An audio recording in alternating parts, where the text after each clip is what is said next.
Say hi. Say hi, gang. How's it going?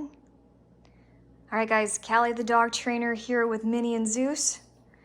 And puzzles, brain stimulation, games for your dogs.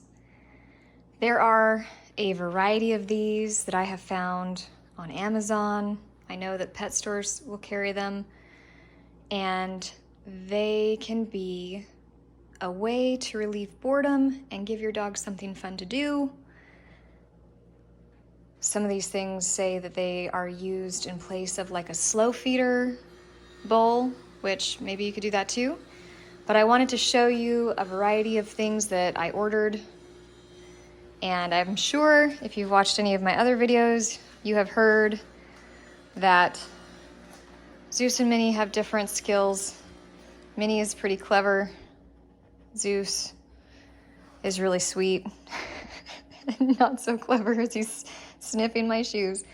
Anyway, so I'm just going to show you each of these things. So some puzzles, if you haven't learned of puzzles or didn't know that these existed, these are not things that like 10 years ago were like a big deal, but I think more people are treating their dogs as kids. A lot of folks are not having children for different reasons, and they're trying to find ways to keep their dogs happy, stimulated, learning.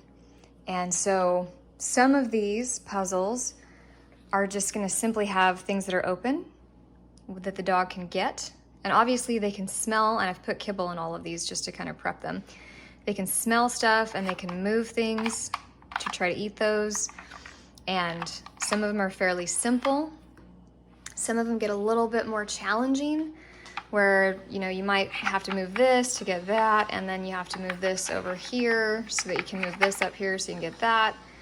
But there's a variety of games, and your dog might really enjoy them. Some of them have little noise makers.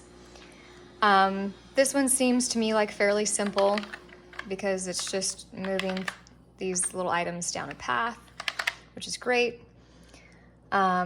This is a tri-level guy that from the top, super easy to get the stuff. Then you've got a secondary level and you've got a tertiary level, and the dog just has to move those things around to get stuff. So I think this is probably the most simple one. And I think this is probably the most challenging one. You can make some of these even more challenging. I realized that this one has like a little stop so that they can't push it this way, which forces them to push things this way. And some of them have like designated boxes, right? Where like kibble will stay in that confined space, but some of them are elongated, and they might have to like move it such a way to get to something in between. So it's not a perfect little box that is distinguished by the lines of each of these little items. So anyway, different toys for good girls and good boys. And I'm gonna have one dog at a time attempt these things. We're just gonna see how it goes, just for fun. All right.